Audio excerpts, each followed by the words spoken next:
Hello, everybody. Welcome to the T-Pen podcast. We've returned again after, actually, surprisingly, it's only been like a week or two since the last podcast, which is we're making improvements over last time when we said we're going to do one every week, but then they were months apart. But at least we're trying to stick to our promises. Unlike some people who promise content once a week, at least we upload after 3 months. But anyway, let's not get into I'm that. joined by my good old host, Tommy Bowyer. Hello, host. I've been promoted, it seems, if Well, I'm now the host. You've always been host, co-host, whatever. Oh, I thought I was the understudy. You're something. Hello, everyone. I'm glad to be back, and we're going to be talking about loads of different things, some very interesting things as well. Yeah, like So, the I'll pubs are hand over- reopening on Saturday, but I'm not going to bother going on the first day. No, you will not get a seat on the first day. They No. will be packed. I guarantee that. But hairdressers are starting to reopen again as well. Yep, I've got my hairdresser's appointment on Monday, which I am looking forward to. I mean, I'm not like Matthew. I've actually had my hair cut during this. I had my mum to cut your hair. It's just it all. Yeah. on I think one of the earlier podcasts of the lockdown, my hair is like really short because it was just it's thick on the sides than it is on top. Yeah. So I'm glad to get my hair cut. Thanks. After all this time, it will be a really nice thing to happen after all this time. So, Tommy, what is the first topic we're going to be talking about today then? Well, we're going to be talking about something which happened last week, which got quite a lot of coverage on all media platforms except for the BBC. The BBC tried to play this down like this. It was not a big deal. And that was that the Education Secretary, Rebecca Long-Bailey, who stood in the leadership election against Sir Keir Starmer, was fired for sharing an article which had anti-Semitic links in it. Now, why is this very important? Well, Rebecca Long-Bailey is the Corbynista. She represents the Corbyn faction in the shadow cabinet, or did represent that Corbyn faction. Factions later. Yeah, she stood after Jeremy Corbyn resigned as Labour leader. She stood in that resulting leadership contest, and she got destroyed. I mean, she didn't really do very well whatsoever. Sir Keir Starmer walked it. And in order to please that specific Corbyn faction of the Labour Party, Starmer kept her in the cabinet, making her shadow education secretary. However, I think everyone can agree that Starmer was not a massive fan of Rebecca Long-Bailey or her views. So many people have seen this as the earliest opportunity he has had to just sack her and get rid of her, because Starmer never really wanted her in the cabinet whatsoever. Now, you might be asking, what were the supposing anti-Semitic links which she shared? Well, she shared a post posted by an actress about loads of different things about why Corbyn didn't win the election and why all of this. And one thing in particular stood out. It was that she said that the Israeli Secret Service trained police officers the kneeling on throat technique, which was used in the killing of George Floyd. Yeah. Why is that important? Because many people saw that as a kind of a massive dig at Israel, which of course is seen as anti-Semitism. Now, anti-Semitism in the Labour Party has been really huge. Corbyn didn't deal with it whatsoever. And during the last general election, the chief rabbi came out and said, basically, no Jew should be supporting Labour because of the anti-Semitism. So for Bailey to share that, it was very horrific, and she didn't take it down. She stood by what she said. So everyone thinks, oh, Starmer did a really, brave thing. It shows strong leadership. No, it doesn't, because her position was untenable. She weren't going to take down the tweet. So it was obvious the only logical thing he could do is sack her. And he's probably happy that he sacked her. He never really liked her. However, Bailey's sacking has really shone the light, turned the spotlight on Labour's deep divisions yet again. Massive divisions at the moment within their party. It's ridiculous. There's divisions beyond the divisions, which we'll get into in a moment. Were you about to say something, Tommy? Well, I was just going to say that basically some of the the BBC especially tried to turn this into a good thing for Starmer at a time when Robert Jenrick was facing calls and allegations that he should resign or Boris Johnson should fire him. The BBC turned this into Starmer's a stronger leader than Johnson because he fired Long Bailey and Johnson didn't actually fire the Housing Secretary, Robert Jenrick. The difference between two, though, is firing a Secretary of State causes a great deal of problems. Firing a shadow Secretary of State doesn't really cause any problems because they haven't got any responsibilities anyway. So firing members of the shadow cabinet is a lot easier than if you're in government firing members of the actual cabinet. And let's face it, Starmer hated Long Bailey anyway. I think they have totally opposite views on things. However, a lot of people have said since Starmer's taken over as Labour leader, there's no more divisions in the Labour Party. Well, that's not true because I think it was on Friday morning he had to meet with senior backbenchers, including Jeremy Corbyn and John McDonnell, to explain why he fired Rebecca Long Bailey. So if anyone thinks Starmer's in complete control of the Labour Party, there's a they are wrong. Because if he was in complete control, he would not have to meet with senior backbenchers. Corbyn and his followers are still very much in control of the Labour membership. Jeremy Corbyn himself, not so much. If we actually look at who's leading this new charge, it's not Corbyn, it's John McDonnell. Yeah. Which we see in terms of the group momentum. They're sort of, at civil war with each other. They split off into factions. I can't remember what John McDonnell was leading the charge of, like Forward Momentum, I believe it's called. And Forward Momentum. And they're like that. Like half the party's not happy because Keir Starmer's in, and then it's not a good situation where you've got far left loonies and left loonies battling out amongst each other. Well, a little history lesson for you. John McDonnell, let's face it, wants to be Labour Party leader. That's like his dream. He stood against Gordon Brown in 2007, and he didn't have enough support to even get on any ballot papers. Gordon Brown, of course, was elected unopposed as Labour leader. Yep. He stood in 2010 when Labour lost the general election. However, once again, he had so little support that he didn't even have enough nominations to actually enter the contest. But what McDonnell did in 2015, when the Labour Party leadership had a vacancy again, instead of standing himself, he got behind Jeremy Corbyn and chaired his campaign and basically used Corbyn as a little bit of a puppet to kind of push himself. And of course, McDonnell, very, very influential in Corbyn's tenure as Labour Party leader. He was Shadow Chancellor, and many people, including myself, think McDonnell really was in charge of the Labour Party at that time. He was the one forwarding the policies and the direction. So I personally think that because McDonnell backed Long Bailey in the leadership contest, and I think he believed if she would win, then he would still have a position in the shadow cabinet and still be very influential. Because Starmer won, Momentum really didn't think Starmer stood a chance.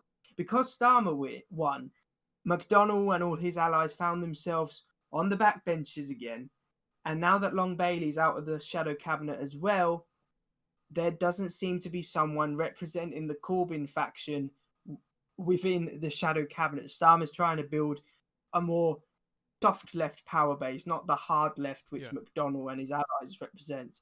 But as I think, Matthew, you're going to go on to say, the Momentum organisation, which represents Corbyn and is like the left-wing views, is actually divided in itself. So you've got the division within the Labour Party. One of those blocks in the Labour Party causing the division is divided within itself. Yes. So you've got the group of Momentum that's willing to consult with the shadow cabinet and Keir Starmer and leadership. Then you've got the other splinter of Momentum, which is directly oppose everything and block everything.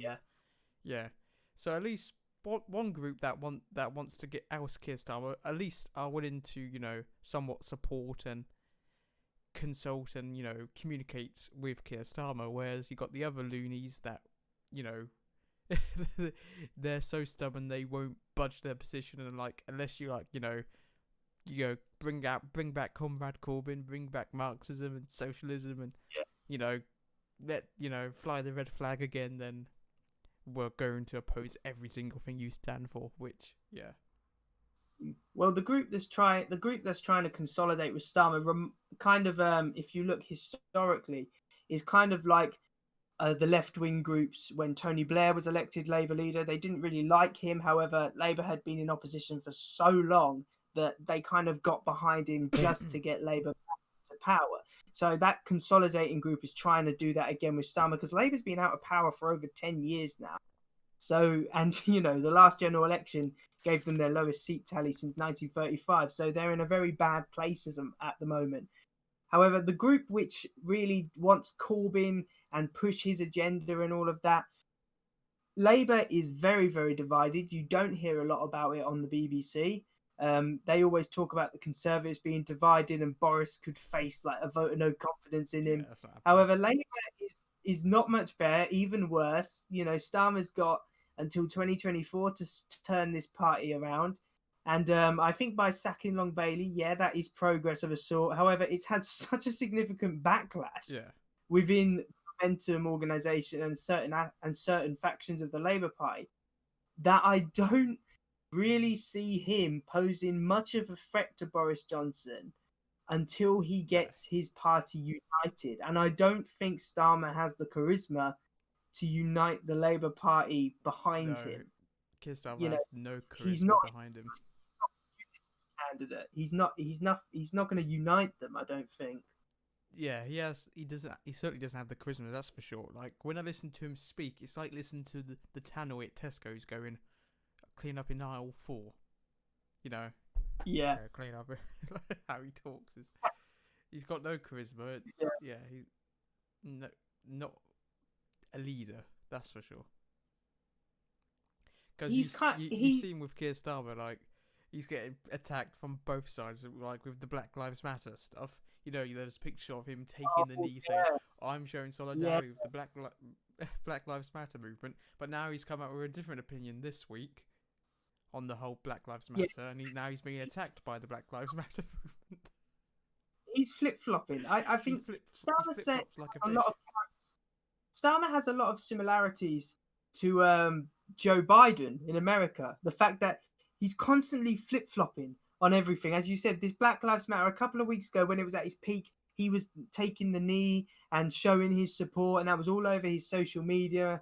And all of a sudden he's saying, well, actually, it's getting a bit too radical now. We need to calm it down. Yeah. So I don't know what group he's really trying to please. Is he trying to please the protesters, the rioters, the young people generally who support these protests?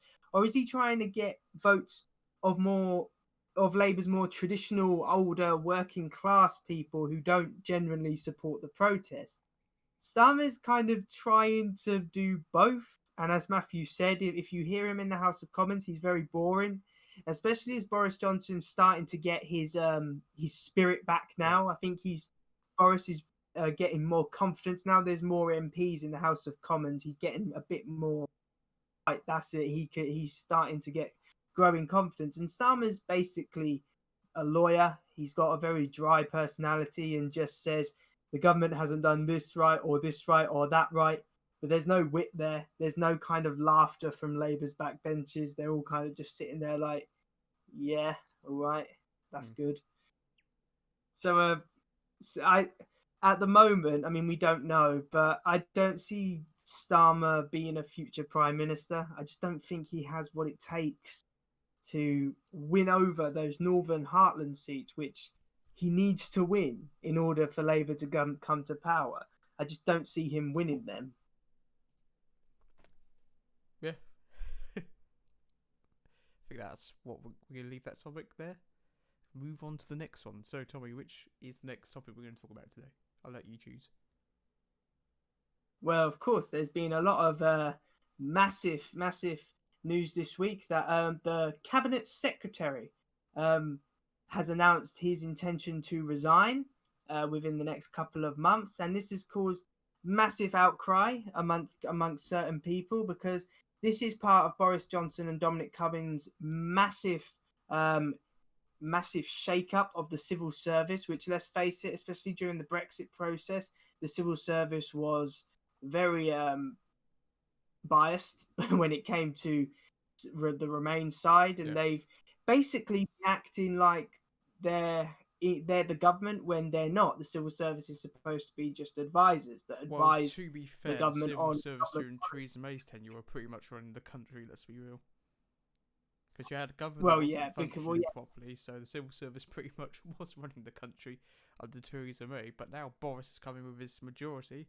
The civil service are up in arms because they're actually doing something and, actually running the country now. Well, yeah, I mean, with Theresa May's, we won't go into that too much, but with Theresa May's government, you had cabinet ministers resigning every other week, so the only constant figures was cabinet office, because Theresa May was a very weak leader, so the cabinet office basically ran most things.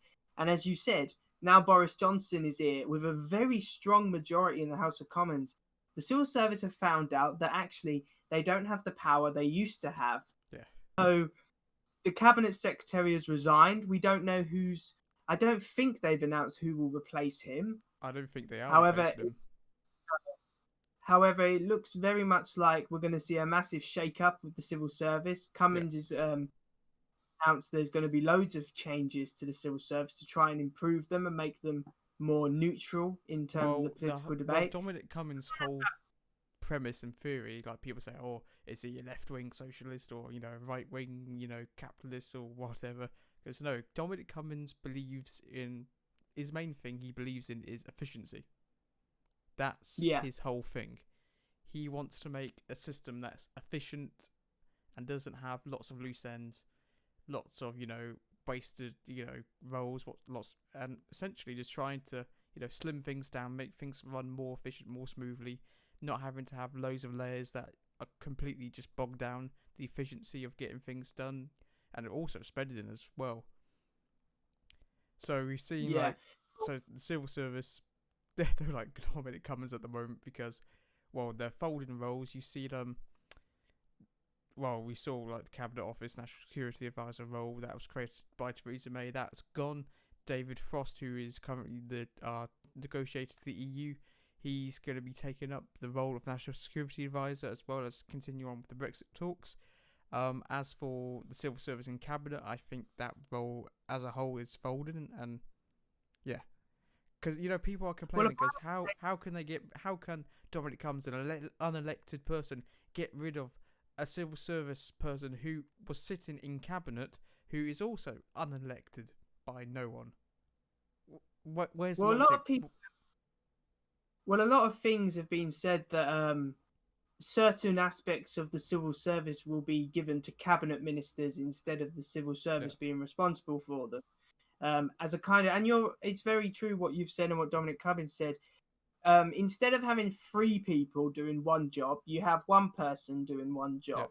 You trim it down. There's less people involved, less people in general. And of course, there's massive changes. There's been a lot of talk about the International Development Office being merged with the Foreign Office. I don't know if that's been confirmed. Oh, they have confirmed that. Well, yeah, that's a big change, obviously, because that makes the Foreign Office a lot bigger than it was. And as you said, a lot of people seem to have a problem with this. However, I think the civil service have been getting a bit too up themselves. I mean, a couple resigned, didn't they? And then started slamming cabinet ministers. I mean, one resigned and said Priti Patel was bullying him, and a couple of others. The civil service love resigning and then saying, "Oh yeah, the government's wrong, boo-hoo." Do you know what I found funny? I think stop doing that. In the civil service, where the chief civil service servant of the Home Office, when he resigned, saying Priti Patel was bullying her and all that stuff, and that was plastered all over the news. Oh, this is big. This is the end of Boris Johnson and Priti Patel. But when the investigation was actually concluded, and no wrongdoings or bullying was actually found, where was that all over the news? It wasn't. It wasn't, because the BBC doesn't like it when it shows the Conservatives when Priti Patel was actually cleared of any wrongdoing or any bullying or any, misconduct towards any other staff. Nope, we're not going to report on that. We're going to keep silence on that. Well, because they say it's not interested, don't they? Because the Conservatives aren't in the wrong, so the BBC, of course, won't report on that. No. But I think it is time that the Cabinet Office gets sorted out. They've grown way too. They've grown way too up themselves. They think they can resign as and when they like, and then slam the government because they don't agree with what the government's doing. And quite frankly, I hope they have a cabinet secretary who, not necessarily a Boris Johnson supporter or anything, but someone who you don't really hear about because they're impartial. They just get on with their job. Much like, this is a completely other thing. It's like you never really hear about the Speaker of the House of Commons anymore, do you? Compared to what you used to hear about John Bercow, you never really hear about him because he's just impartial. He just gets on.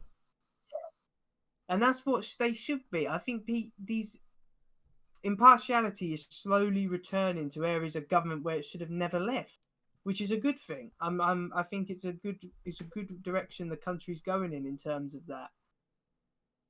Oh, but Dominic Cummings, he's unelected. That's what people are saying. Dominic Cummings, very controversial. Yes, the majority of advisors that have worked for prime ministers are controversial. Just look at Alistair Campbell, very controversial when he was advising Tony Blair. So advisors generally are controversial because it does look like they're unelected people who are running the government. I don't think Cummings is running the government. No. He's advising on the advising the government. Policy and ideas was a lot of what the Conservative Manifesto was based on, and and they were elected on the promise of they were elected on their promises, and people saying, oh no, we can't be having Dominic Cummings making decisions. Well, no, he's advising Boris Johnson, who then makes the decisions, but that's still a lot of the manifesto promises that they were elected on to begin with. So I didn't see what the whole massive problem is, where Dominic Cummings is firing civil servants who have no political mandate whatsoever. Their ideas and their thought process on how things should be run, that was never put anywhere near the ballot box or the opinion of the general public. So people arguing about Dominic Cummings is I think it's just hypocritical, if I'm honest with you. Yeah, well, I think people forget. I think we talked about it when the election was going on. The Conservative Manifesto was actually a very ambitious agenda.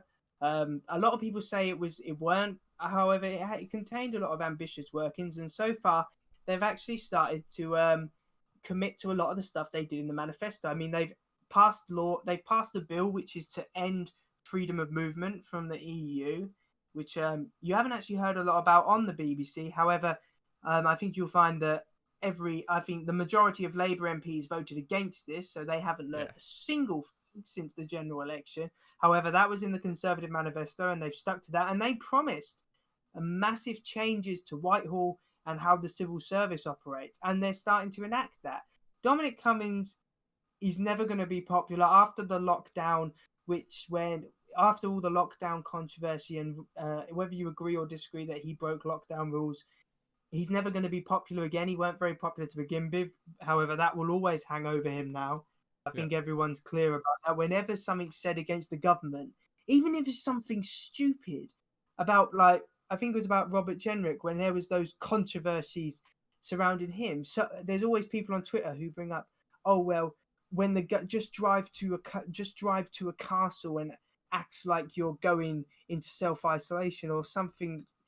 Whatever criticisms of the government there is now, they just bring up what Dominic Cummings did, which is really weird because that's going to run its course soon enough. Yeah. I think the Conservatives are doing quite good on their manifesto commitment so far. I think Boris is going to see through the majority of the stuff he promised. And for all of those people who thought that the coronavirus pandemic was going to cause increases in austerity measures again, Boris came out this week and basically said the reverse. He said we weren't going to be going back into austerity, and he's promised, I think it was, I can't remember the precise figures, I think £5 million to build this in the economic recovery plan for for post coronavirus Britain, I think it was more than which that. is very. I think it was £5 million of on this new economic plan to rebuild Britain after the No, coronavirus. it's not 5 million, Tommy. The money that they're giving out to to boost the economy and stuff is 3.2 billion in total, in terms of Oh, their additional policies and things to get and money they're giving out to get things going again.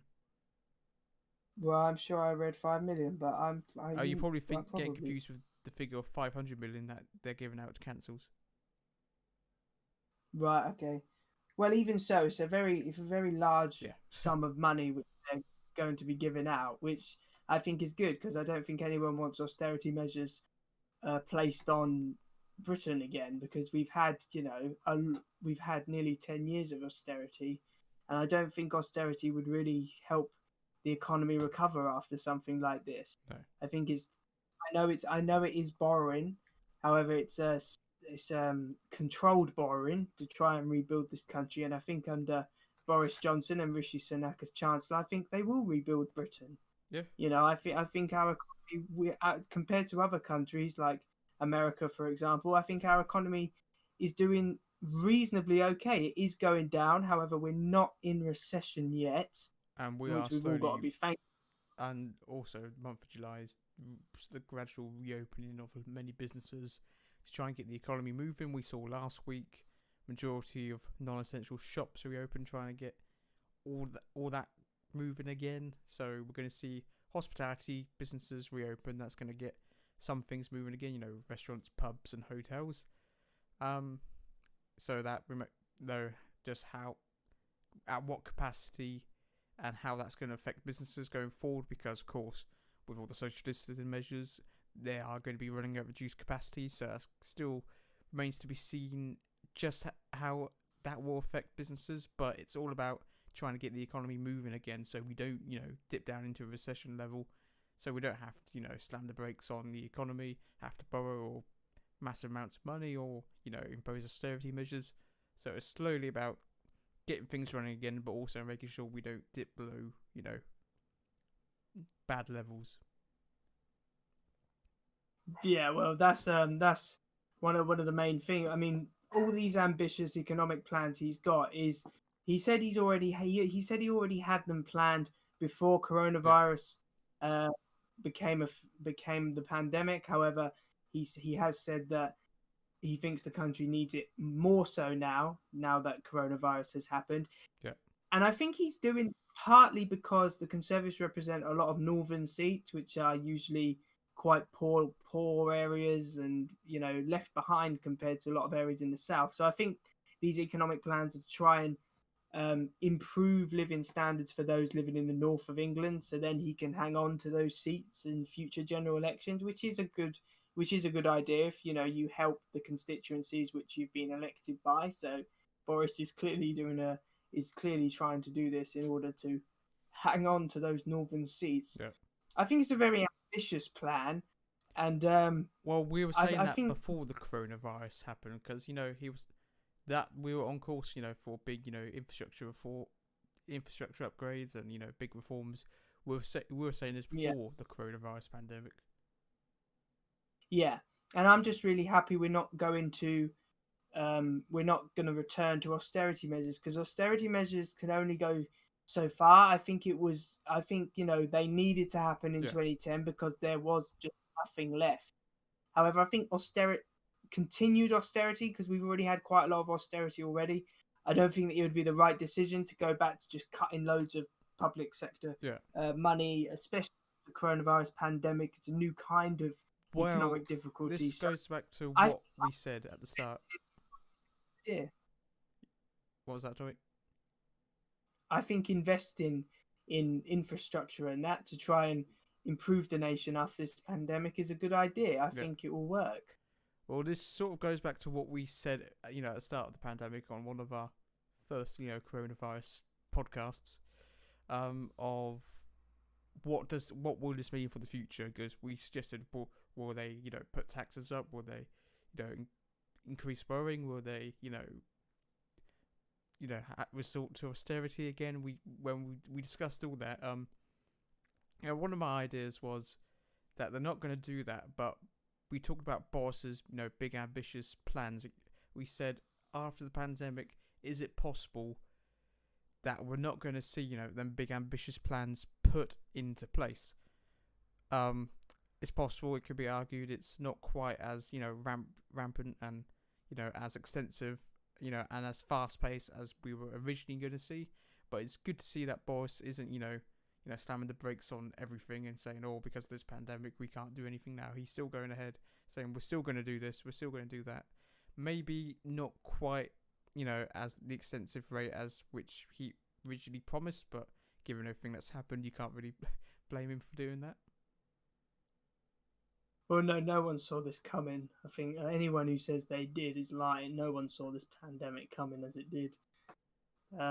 I think Boris is going to handle the recovery. He's going to handle the recovery well. For all those who see, I mean, there's already the BBC yet again. We mentioned it a lot today. The BBC have said, "Oh, we fact checked Boris Johnson economic plans." Now, I don't agree with fact checking. It's basically when your opponents gang up and say this is all wrong. Twitter's very good at it. Don't look at them. With loads of Donald Trump stuff where they say this tweet contains fake news or something. Yeah. Twitter's very good at it. But I think Boris is being very ambitious.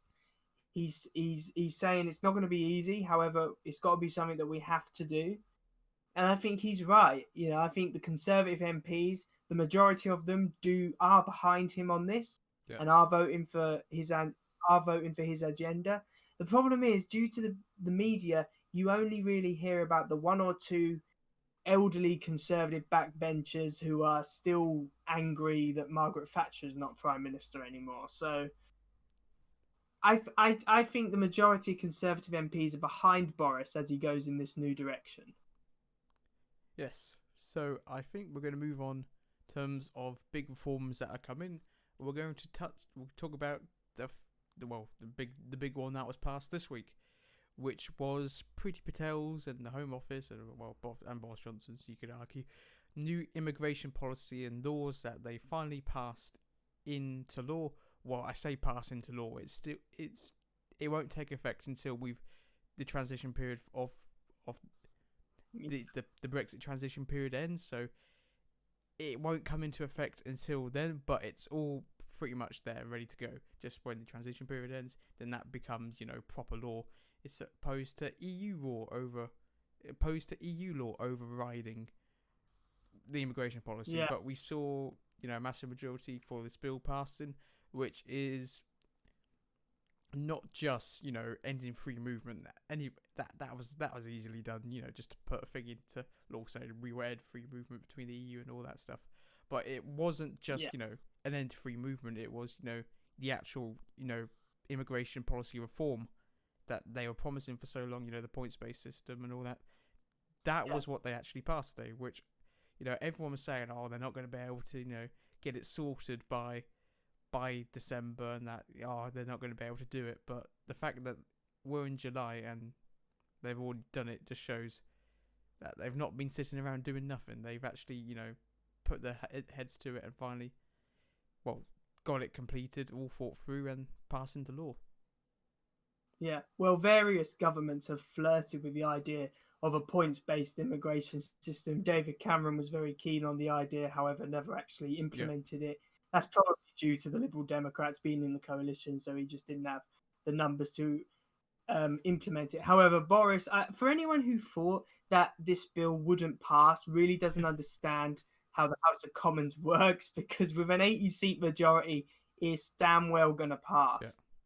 And the majority of people in the country, polls have shown that the majority agree with this. I mean, loads of people have wanted it. The Conservative Manifesto contained it, and they've done it. And they've done it very quickly. A lot of people said, as you said, it would take longer than this to actually get it fully sorted and have it ready. However, they actually have.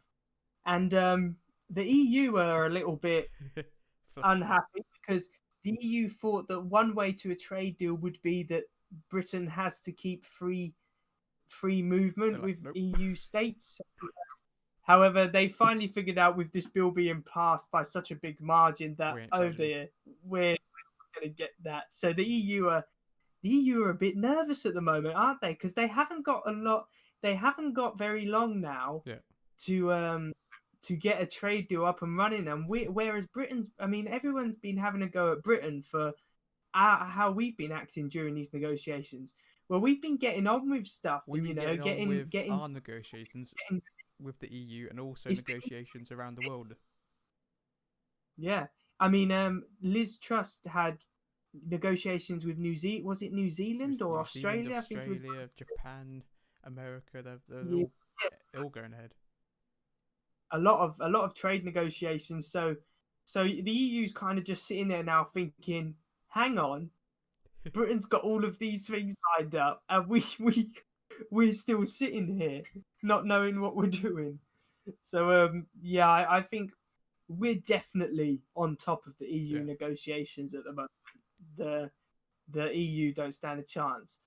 And to be fair, I'd say it's probably about time that we were due for, immigration policy reform to begin with.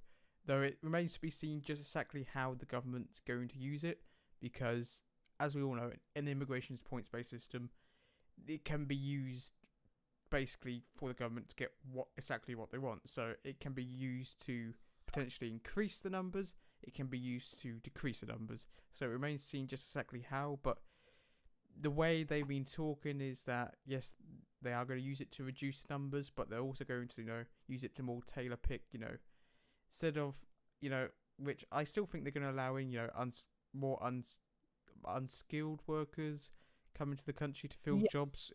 Like they can alter well, it to allow certain numbers to fill them roles, medical staff.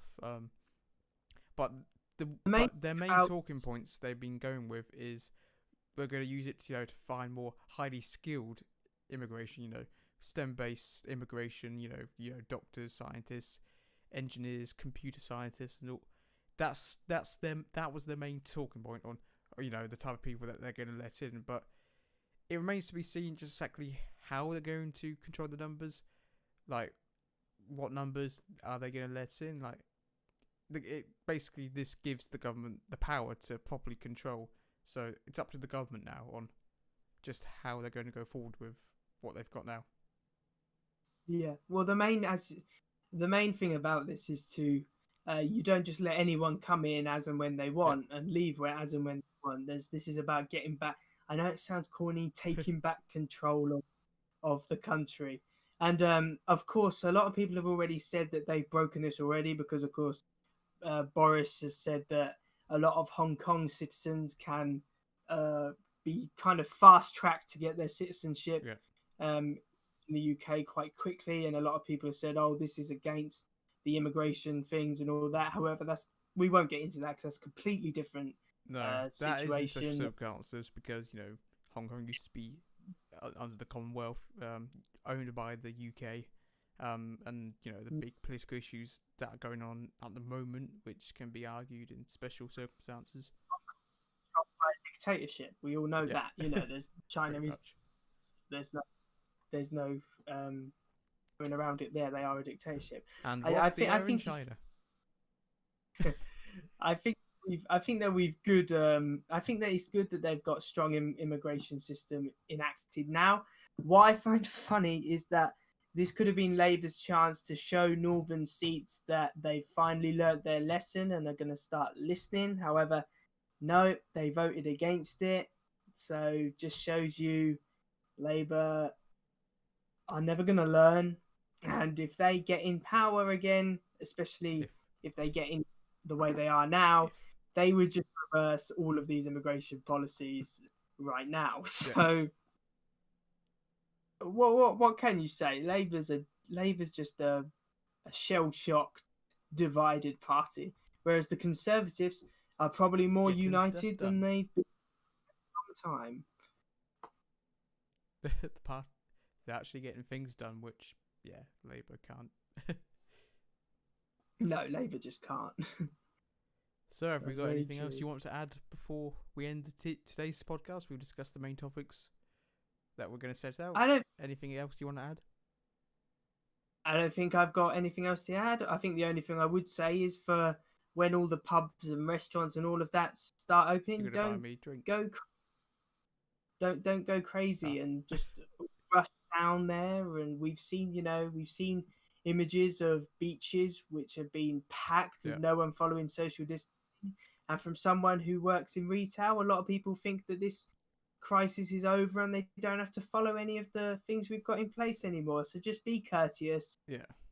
Remember, we're still living within a pandemic, and just be mindful of others, especially key workers like NHS. The thing is, though, with the pubs reopening, everyone's saying, "Oh yeah, but everyone's going to be respectful of social distancing to start with." But when everyone's 5-6 pints in and start, everyone's getting pissed. Good luck, Good luck controlling the crowd and getting them to obey social distancing when they're all, on the piss up. And a good thing for me, the cinemas are going to be opening. Yeah, I think it's in July. Yeah, July. Mid-July. Yeah. I don't know if there's any films out, No, but they will be delayed. At least the cinemas will be open, so that's something, I suppose, for all those film buffs out there. At least the cinemas are going to be open. Yeah, that's always good. Right, I think we're going to conclude today's TPN podcast. Thank you, Tommy, again for joining me as usual. Yeah, I think this is it for today's episode. Comments down below. Episode. Or I've been using the whatever we call it. Yeah, if anyone wants to challenge Tommy or me in the comments down below, don't worry. I'm sure Tommy can be a keyboard warrior. I know he is on Facebook against Mr. Stokes, but one day we'll have Mr. Stokes back. We did a debate with him during the election, and we'd have him back. He was Labour's representative then. He's not. He's no longer Labour's representative now. So we could have a Green Party representative available to discuss. Which will always be fun. Anyway, I think we're going to get out of here now before we dip into a level of controversial, remarks like we did a couple of episodes ago when we talked about opposition on YouTube. Yes, we won't get to that again. Anyway, yes, we're gonna get out of here before we shoot ourselves in the foot. Anyway, thanks for watching, everyone, and we'll see you on the next edition of the TPN podcast. Goodbye.